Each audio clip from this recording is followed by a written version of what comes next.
Hey, 8 weekers.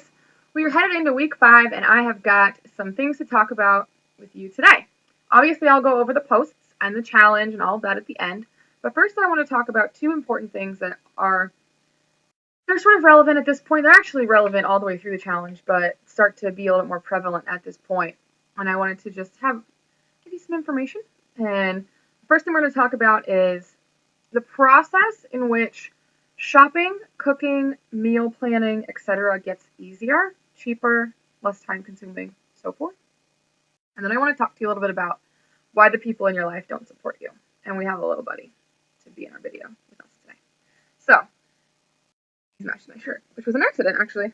That's fun.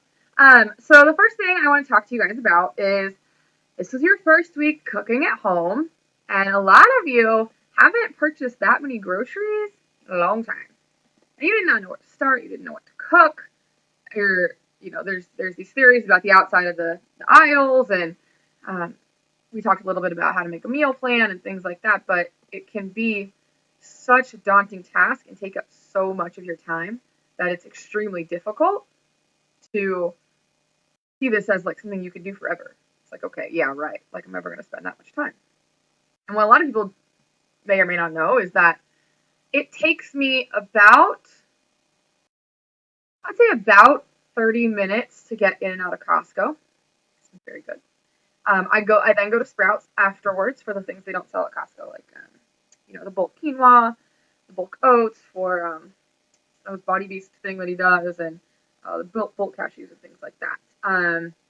There's little things like I need one fennel bulb, right? I don't need 70 of them. So all of my shopping gets done at those two stores. I just go one right after another, and my grocery shopping from the moment I leave my house to the moment the groceries are put away takes less than 2 hours with travel and everything.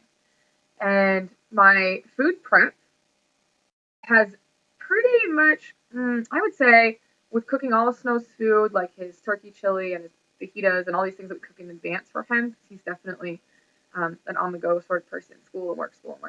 And putting all that in Tupperware and all that stuff, in addition to, my quiche, and I make my paleo salad, chicken salad, the Waldorf tuna salad in advance, and then I do food prep, where it's like I'll make the zucchini noodles in advance and put them in a bag, because they need to salt anyway for a little while. I'll throw the steaks in a marinade if it's appropriate, if it's soon enough, or I will cut all the carrots and celery for the soup, whatever it's going to be, those things. It doesn't actually take me longer than maybe 3 hours on a Sunday or Saturday. I like to do it on Saturday, truthfully, if I can, because it's nice to have a day of just like, I just do whatever I want. But Sunday is when it usually happens. So I usually do the shopping Friday, cooking Sunday, and it's a total of maybe 5 hours out of my life. And then individually each night, I spend somewhere between 5 and 30 minutes in the kitchen cooking, putting things together. Sometimes it really is 5 minutes. Like sometimes it's just like very, very quick. I can make a shrimp zucchini dish in 5 minutes, literally. So, and a lot of people are like, well, why did it take me 9 hours? And like my meal plan, I can make in 20 minutes, maybe less. And so I wanted to just talk about this with you guys, because I know it's so difficult when you first get started. I actually started eating paleo. I ate paleo for 6 months last year, straight through. And that's when I learned how to cook, and I learned a lot. And I spent, God, I don't even know, probably $800, I think, in that first month. Like, it was ridiculous. I didn't know what I was doing. No idea what I was doing.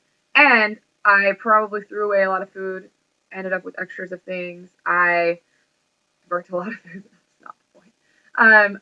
And it took me, I would go to Whole Foods on Sunday, which, first of all, that was my first thing I needed to learn, was don't go to Whole Foods on a Sunday. And I would be there for hours. It took me hours. And then I would go to Sprouts to get that other one thing that Whole Foods didn't carry.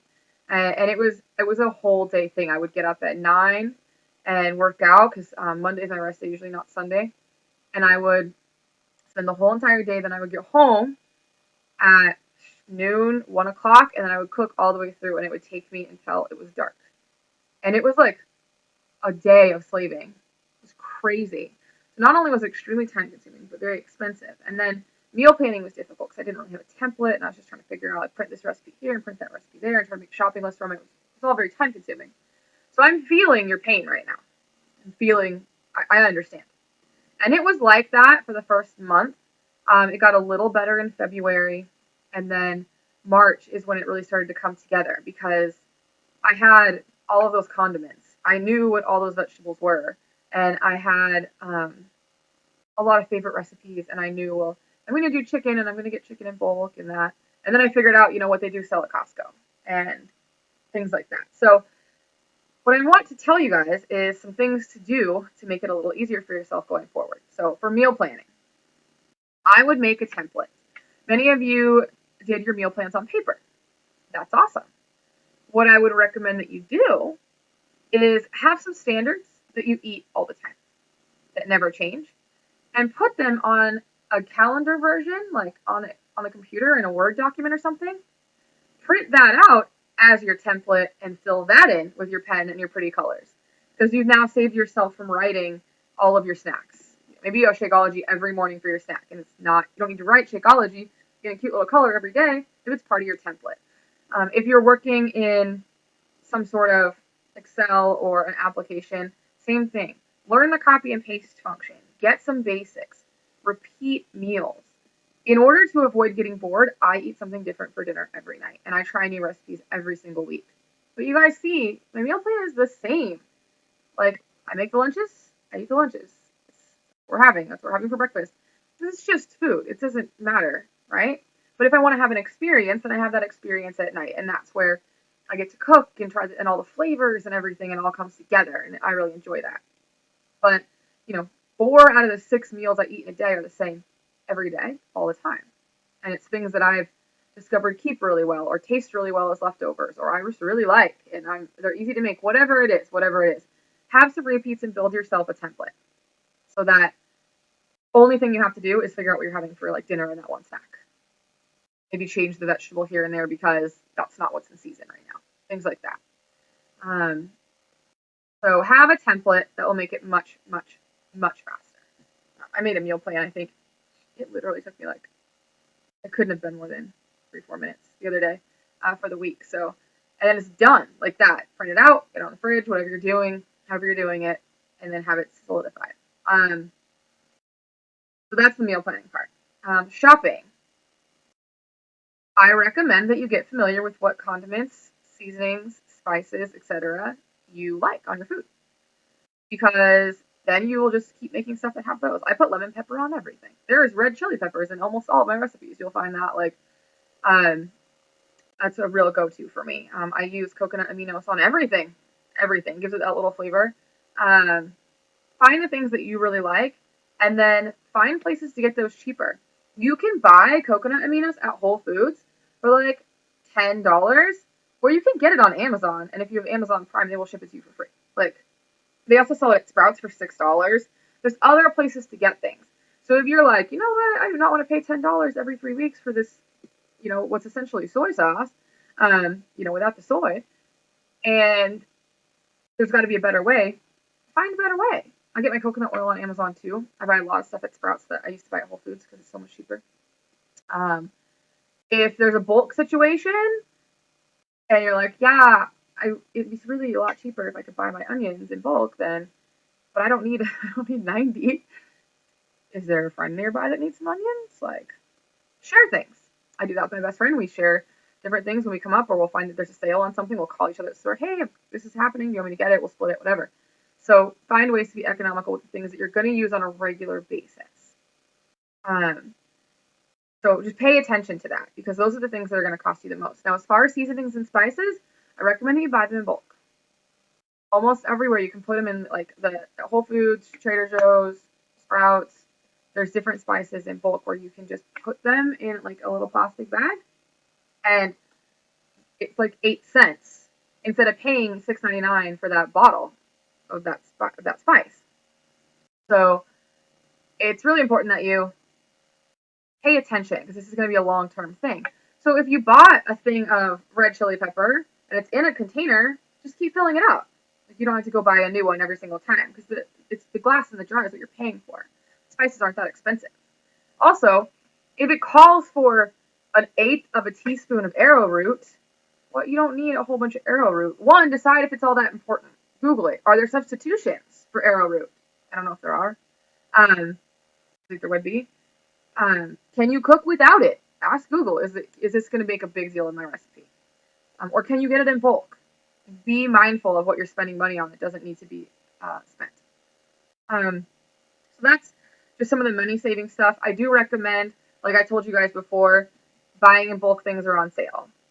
Figuring out if you do have a bulk store that luckily I live in San Diego where they actually sell organic stuff at Costco.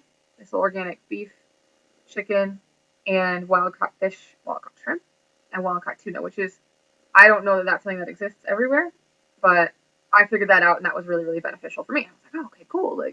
That's going to save me a lot of money because we go through chicken, 8 chicken breasts a week over here. So it can be ridiculous. And we go through 5-6 pounds of ground turkey. It just doesn't make sense to keep buying it. So, at a higher rate. So pay attention to what you can buy in bulk. Pay attention to what's on sale. If you're at Whole Foods or something like that, or somewhere with a butcher counter, they almost always have manager specials. Almost always. Where they get an overstock of something and, all of a sudden stew meat, beautiful grass-fed organic stew meat is $2.99 a pound. Yeah, buy all of it. You're making stew. That's happening.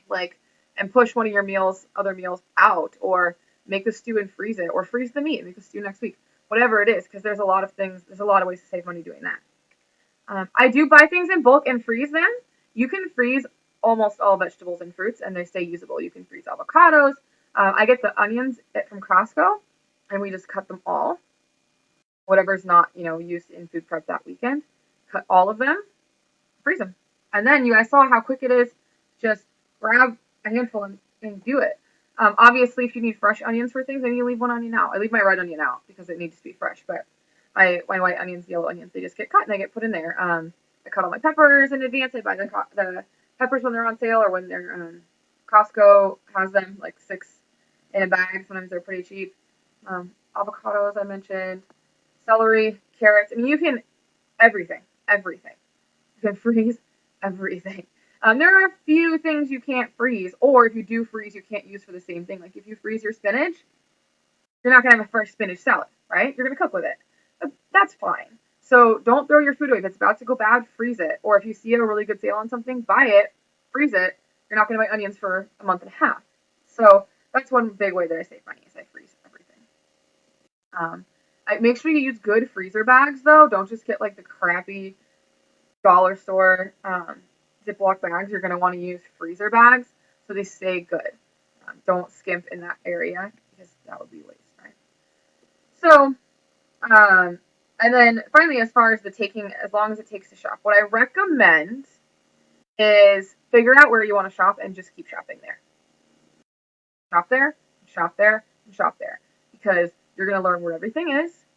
You're going to learn where they put the sale stuff. You're going to learn where they put the clearance stuff. You're going to learn, so pay attention to that ad, or to grab an ad on the way in.